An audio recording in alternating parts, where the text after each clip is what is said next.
When I won the lottery, my parents wanted to take it away to fund their golden child's future, ruining mine in the process. When I refused, they kicked me out. But karma had different plans. From the moment I was old enough to understand the concept of fairness, it was clear that in our household, fairness was a flexible term, heavily skewed in favor of my younger sister, Jennifer. It wasn't that our parents were mean or neglectful toward me, it's just that Jennifer, with her bubbly charm and endless demands, seemed to capture all their attention and resources. As kids, our rooms told the first part of the story. Jennifer's room was painted her favorite shade of pink the moment she declared it her favorite color, adorned with posters of her favorite pop stars and shelves overflowing with toys and books. Mine remained the dull beige it had been since we moved in, with furniture that was functional but definitely had seen better days. If I wanted something, the answer was usually "we'll see," which often translated to "probably not." This trend of favoritism wasn't just confined to material things. It extended into how our achievements and milestones were celebrated. I remember my 10th birthday vividly. I had been really into art at the time, spending hours drawing and coloring. I thought maybe just this once my passion would be acknowledged.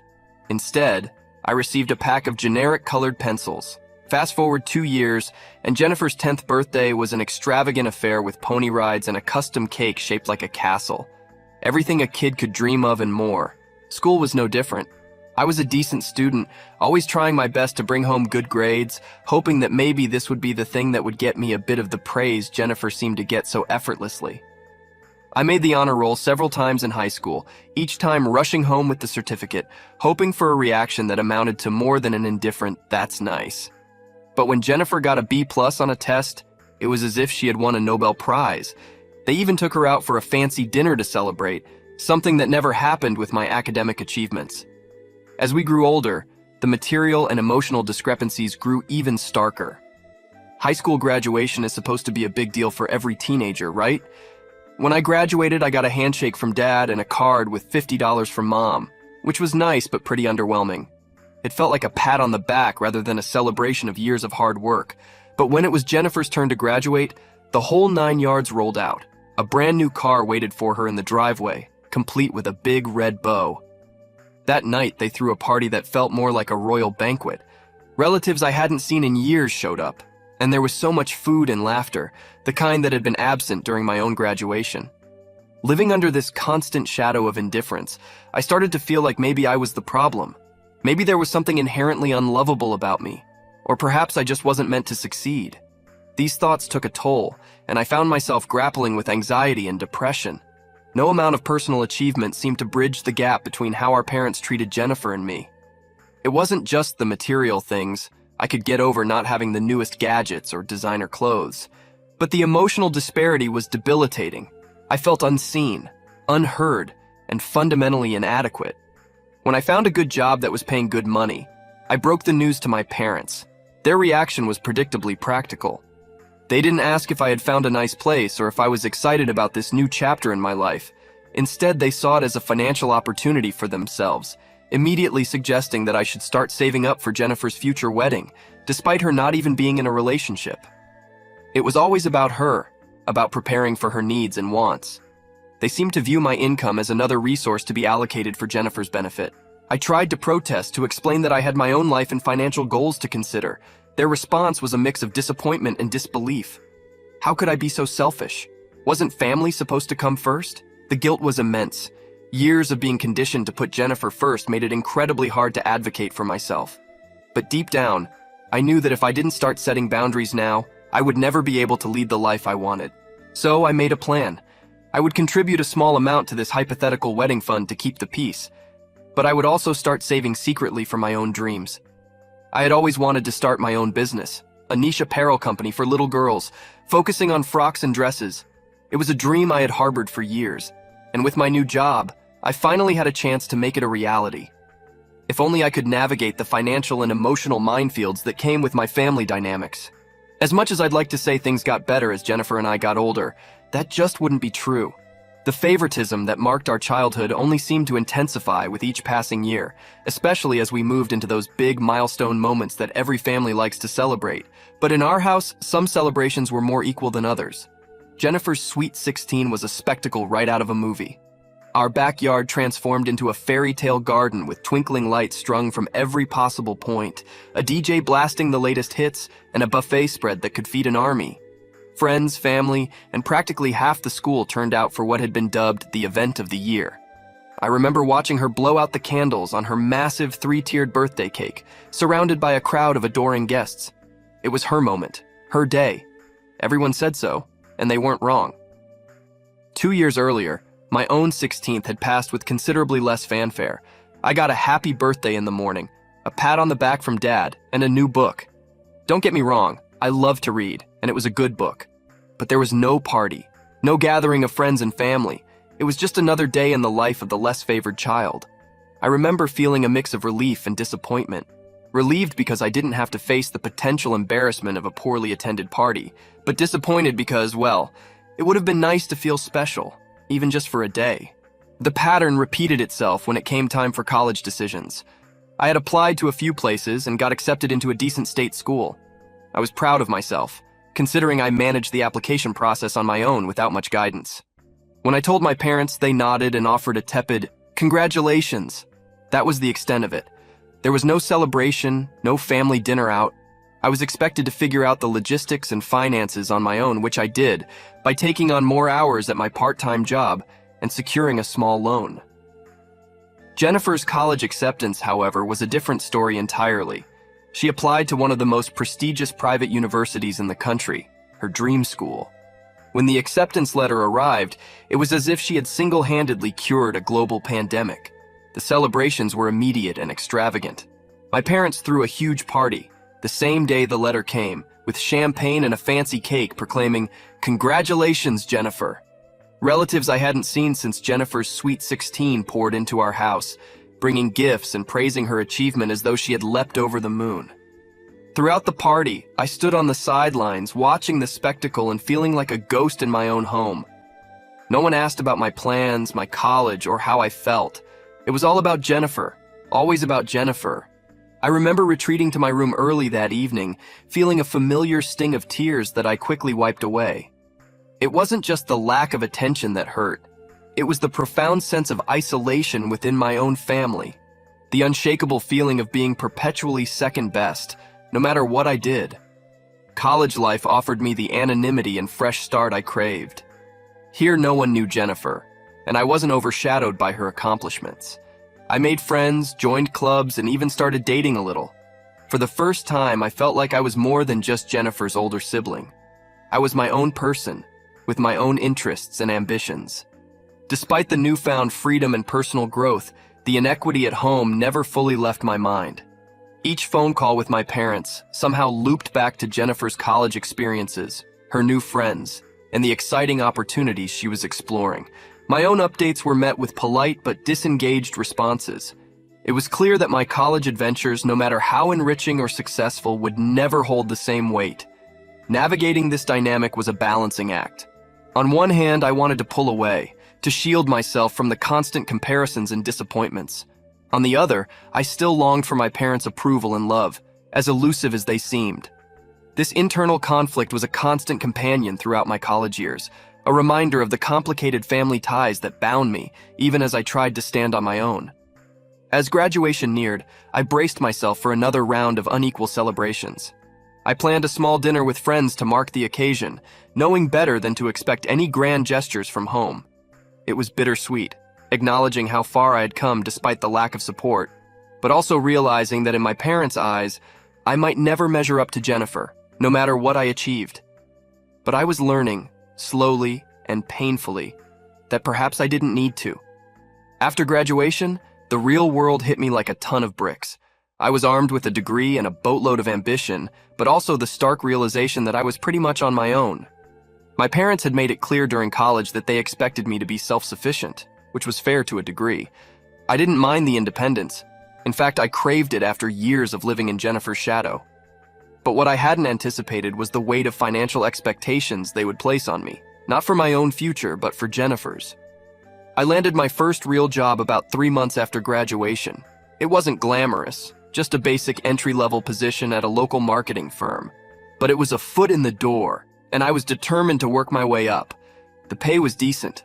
I was proud of myself, managing to scrape together a living without leaning on anyone else. When I first told my parents about the job, I hoped for some kind of acknowledgement, maybe even a hint of pride.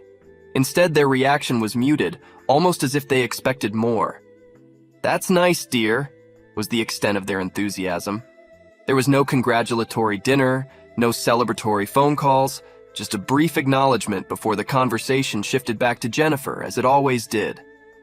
Jennifer was still in college at the time, living it up at her fancy private university, her expenses fully covered by my parents. She called me occasionally, mostly to brag about her social life or complain about her workload. I listened, offered advice, and bit back the envy that gnawed at me whenever I hung up the phone. About a year into my job, something shifted at home. My parents started hinting about financial contributions, specifically how I should start thinking about helping out with Jennifer's future expenses. At first it was subtle, just offhand comments about how expensive Jennifer's senior year was going to be, or the cost of living in the city where she wanted to intern. But then the hints became requests, and the requests became demands. One evening, during one of our dinners that actually involved a two-way conversation, my mom laid it out plainly. "You know, Tom, now that you're working and all, we were thinking it might be nice if you could start setting aside some money for Jennifer's graduation, maybe help out with her student loans when the time comes." I was taken aback. "Mom, I'm just getting started myself. I have loans too, and rent, and—" "But you're the older sibling," she interrupted, her tone firm. "It's your responsibility to help out. We've put so much into Jennifer's education, it wouldn't be fair for you not to contribute." The notion baffled me. Fair? What about all the years of imbalance, of celebrations for Jennifer's every minor achievement, while my milestones passed without fanfare? What about the fact that I had struggled through college financially, while Jennifer had everything handed to her on a silver platter? I tried to voice my thoughts, to explain how this expectation felt unfair and one-sided, but as usual, my concerns were brushed off. "You're being too sensitive," my dad chimed in. "We're just asking for a little family support here." The conversation left me reeling. I was frustrated, hurt, and angry. I had worked hard to establish my independence, to prove that I could make it on my own, and now they were asking me to hand over my hard-earned money to support the golden child, the sister who had never once had to worry about money or make any real sacrifices. Despite my resistance, the pressure didn't let up. Over the next few months, every call seemed to include some mention of my financial obligations to Jennifer. When I received a modest raise at work, my parents saw it as an opportunity for me to increase my contributions to Jennifer's fund. It was as if my own financial goals and responsibilities didn't matter, as if my sole purpose was to ensure Jennifer's comfort and success. Feeling cornered and obligated, I agreed to a small monthly contribution. It wasn't much, but it was what I could spare without jeopardizing my own financial stability. I hoped this would appease my parents and put an end to the constant badgering. But internally, I felt a deep resentment building, not just toward my parents, but toward Jennifer as well, even though I knew it wasn't entirely her fault. This financial strain added a new layer of tension to our already complicated family dynamics. I felt like I was being used, like my own aspirations and needs were secondary to Jennifer's. It wasn't just about money, it was about the fundamental lack of fairness that had colored my relationship with my parents my entire life. I was always the afterthought, the backup plan, never the priority. The situation forced me to reevaluate my relationship with my family. I began to pull back, to protect my own mental and emotional well-being. I still attended family gatherings and maintained a surface-level relationship with my parents and Jennifer, but I kept my personal life and my finances closely guarded. Life has a funny way of throwing you a lifeline just when you think you're about to sink. For me, that lifeline came in the form of a $500,000 lottery win. A stroke of luck so unexpected it felt like I had stepped into an alternate reality. But as thrilling as it was to suddenly have $500,000 in my bank account, this windfall also brought a new set of challenges, particularly with my family. I found out I had won on a Tuesday evening. I remember staring at the lottery website, refreshing the page over and over again, unable to believe my eyes. The numbers matched perfectly. I had actually won. After years of scraping by, of budgeting every dollar and feeling like I was always on the financial back foot, this was a game changer. I didn't tell anyone at first. I spent a sleepless night thinking about all the things I could do with the money. I thought about paying off my student loans, investing in some real estate, maybe even taking a trip to Europe, something I'd always dreamed of but never thought possible. But above all, I thought about my business idea, a niche apparel company for little girls. It was a dream I had harbored for years, something I was truly passionate about, but had never had the resources to pursue. A few days later, after I had confirmed the win with the lottery office and set up an appointment with a financial advisor, I decided it was time to tell my family. I knew this would be a delicate conversation, given our complicated history and the ongoing tensions over money. I called a family meeting. After dessert, I finally broke the news. "I won the lottery," I said, trying to keep my voice steady. $500,000. The reaction was immediate and intense. My parents stared at me, mouths agape, while Jennifer squealed with excitement. For a moment, there was a buzz of congratulations, hugs, and laughter. It felt good to share the news, to see their genuine happiness for me. But then, as the initial shock wore off, the conversation took a predictable turn. "That's incredible, Tom. You know, this could really help with Jennifer's grad school," my mom said, her tone hopeful, almost expectant. "Yeah," my dad chimed in. "Think about what this could mean for her future. You could fully fund her education abroad. It's a once-in-a-lifetime opportunity." I felt my stomach knot. This was exactly what I had feared. The money had barely settled in my account, and already they were making plans for it, plans that had nothing to do with my dreams or needs. "I've actually been thinking about that," I said, drawing a deep breath. "I'm planning to use the money to start my own business. It's something I've always wanted to do, and now I finally have the chance." The room went quiet. My parents exchanged glances, their expressions shifting from excitement to confusion, and then to disappointment. "But what about Jennifer?" my mom asked, her voice tinged with disbelief. "Don't you think helping your sister should be your priority?"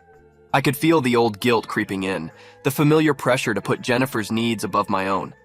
But this time, something was different. This time, I had the means to change my own life, to pursue my own happiness. I wasn't going to give that up, not again. "I love Jennifer and I want the best for her," I said firmly. "But I need to think about my own future too. I've been putting her needs ahead of mine for most of our lives. Now I need to use this opportunity for myself." The conversation that followed was difficult. My parents argued that as the older sibling, it was my duty to support Jennifer. They said I was being selfish, that family should come first. The same old lines, the same old guilt trips. But I stood my ground. For the first time, I felt like I had the power to make my own decisions, to define my own priorities. It wasn't just about the money. It was about respect, about finally being seen as an individual with my own goals and dreams. They insisted that I needed to hand over all the money so they could send Jennifer to an elite graduate program abroad.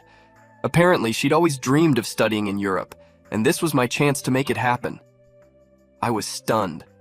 Here I was with a once-in-a-lifetime opportunity to change my life, and they expected me to just give it all away to fund my sister's whims. When I told them I planned to use the money to start my business, they flew into a rage. They called me selfish and ungrateful. They said I was a terrible son and brother for not putting family first. According to them, I owed it to Jennifer to fund her dreams. Since our parents had sacrificed everything for us growing up, I stood my ground and refused to give them the money. I explained that I had my own goals and aspirations that were just as valid as Jennifer's, but they wouldn't hear it. They gave me an ultimatum: either hand over the lottery winnings or move out immediately. It was a hard decision, but I chose to leave. I packed up my things and found a small apartment across town. My parents and sister haven't spoken to me since. Sometimes I feel guilty and wonder if I did the right thing. But another part of me feels free for the first time in my life. Edit. Wow, I wasn't expecting this post to blow up like it did. Thank you all for the supportive comments and advice. I've read through everything and appreciate the perspective. I'll post an update soon with some more details on how things have progressed. Update 1. It's been about 3 months since my original post and a lot has happened. I wanted to give an update on the situation with my family and my plans going forward. After moving out of my parents' house, I threw myself into my work. I was determined to save as much money as possible to get my business off the ground, but I also wanted to prove to myself that I could succeed on my own terms. About a month after I left, my parents reached out to me. I was hopeful at first that they wanted to reconcile, but it quickly became clear they had an agenda. They started by saying they missed me and wanted to make amends. Then they dropped the real reason for the call. Apparently, Jennifer had been accepted into her dream graduate program at a prestigious university in London. My parents were thrilled, of course, but there was a catch. The tuition and living expenses were astronomical. They didn't have nearly enough saved up to cover it. That's where I came in. They wanted me to loan them a large portion of my lottery winnings to fund Jennifer's education. They promised they'd pay me back eventually, but I knew that was unlikely to happen. When I hesitated, they laid on the guilt trip thick. They talked about how this was Jennifer's one shot at her dreams, how she'd be devastated if she couldn't go, how I'd be ruining her future if I didn't help. I stood firm and told them no. I explained again that I was using that money to start my own business. They got angry and accused me of being selfish again. My mom actually said, "I guess the money has changed you. You used to care about your family." That really stung. I've always cared about my family, even when they didn't seem to care much about me. But I realized in that moment that nothing I ever did would be enough for them. I'd always be the bad guy in their eyes unless I gave them everything they wanted. So I made a decision. I told them that I was done being their ATM, that I loved them, but I needed to put myself first for once, and that if they couldn't respect my choices, then maybe we needed some time apart. They didn't take it well.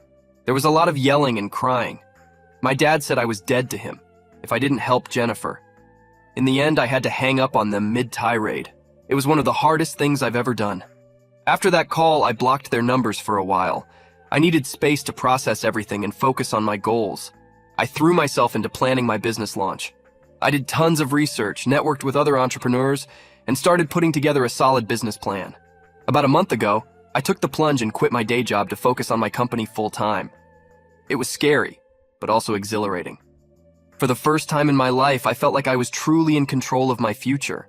I've spent the last few weeks setting up my workshop and getting everything in order. I've hired a few part-time seamstresses to help with production. We're starting small with an online store, but I have plans to expand into brick-and-mortar locations if things go well. My first collection of girls' frocks and dresses is almost ready to launch. I'm nervous, but excited to see how they're received. I've put my heart and soul into every design, and I truly believe in the quality of our products throughout this process. I've had moments of doubt, times where I wondered if I was making a huge mistake. But then I remind myself of how far I've come and how much happier I am now that I'm living life on my own terms. I still haven't heard from my parents or Jennifer. Part of me misses them and wishes things could be different. But another part of me feels lighter and freer than I have in years. I'm learning to be okay with the distance and focusing on building the life I want. So that's where things stand now. I'm about to launch my dream business and start a new chapter in my life. I'm nervous but optimistic about the future. Thank you all again for your support and encouragement. It really helped give me the strength to stand my ground and pursue my goals. I'll post another update down the road to let you know how the business launch goes and if there are any new developments with my family. Wish me luck. Update 2. It's been about 6 months since my last update, and I wanted to share some major developments that have happened recently. First, some good news. My apparel business has really taken off. Our online store has been doing great with steady sales and lots of repeat customers. The frocks and dresses have been a hit, especially our line of matching sibling outfits. We've even had a few of our designs featured in some popular parenting blogs. About 2 months ago, I took a big leap and opened a small brick-and-mortar boutique. It was nerve-wracking, but it's been doing well so far. There's something really special about seeing little girls try on our dresses in person and twirl around the store. It makes all the hard work feel worth it. I've been working long hours, but I love what I'm doing. For the first time in my life, I feel truly fulfilled and proud of my accomplishments. And the best part is, I did it all on my own terms. Now, for the not-so-good news. Last week, I got an unexpected call from my parents. I almost didn't answer, but something told me I should. As soon as I picked up, I could tell something was wrong. My mom was crying, and my dad sounded more subdued than I'd ever heard him. They told me that Jennifer had gotten into some serious trouble. Apparently, she'd been working part-time at a local boutique while applying to grad schools. My parents had been supporting her financially, but it wasn't enough to fund her lavish lifestyle, so Jennifer had started stealing money from the cash register at work. She'd gotten away with it for a while, but she finally got caught red-handed trying to pocket some cash. The store owner called the police and Jennifer was arrested. My parents were frantic. They didn't have enough money for bail, let alone a lawyer. They were calling to ask, or rather beg, for my help. They needed several $1,000s to get Jennifer out of jail and start building her legal defense. I was conflicted. On one hand, I was still hurt by how they treated me. A part of me wanted to tell them they'd made their bed and now they had to lie in it. But on the other hand, I knew jail could be a dangerous place, especially for a young woman. After thinking it over, I decided to help. But on my terms, I agreed to pay Jennifer's bail. But I made it clear this was a one-time thing. I told my parents I'd transfer the money directly to the bail bondsman, not to them. And I made it clear that this didn't mean I was opening my wallet for them whenever they wanted. They were grateful, albeit a bit taken aback by my conditions. For once, they didn't argue or try to guilt me into giving more. I think the gravity of the situation had finally made them realize they couldn't keep taking me for granted. After Jennifer was released, my parents called again. This time, their tone was different. They actually apologized for how they'd treated me over the years. They said seeing me succeed with my business while Jennifer floundered had opened their eyes to how unfair they'd been. They asked if I'd consider moving back home, saying they missed me and wanted to make amends. I was touched but wary. I told them I appreciated the apology but that I was happy living independently. I suggested we start with small steps, maybe a family dinner once a month to rebuild our relationship slowly.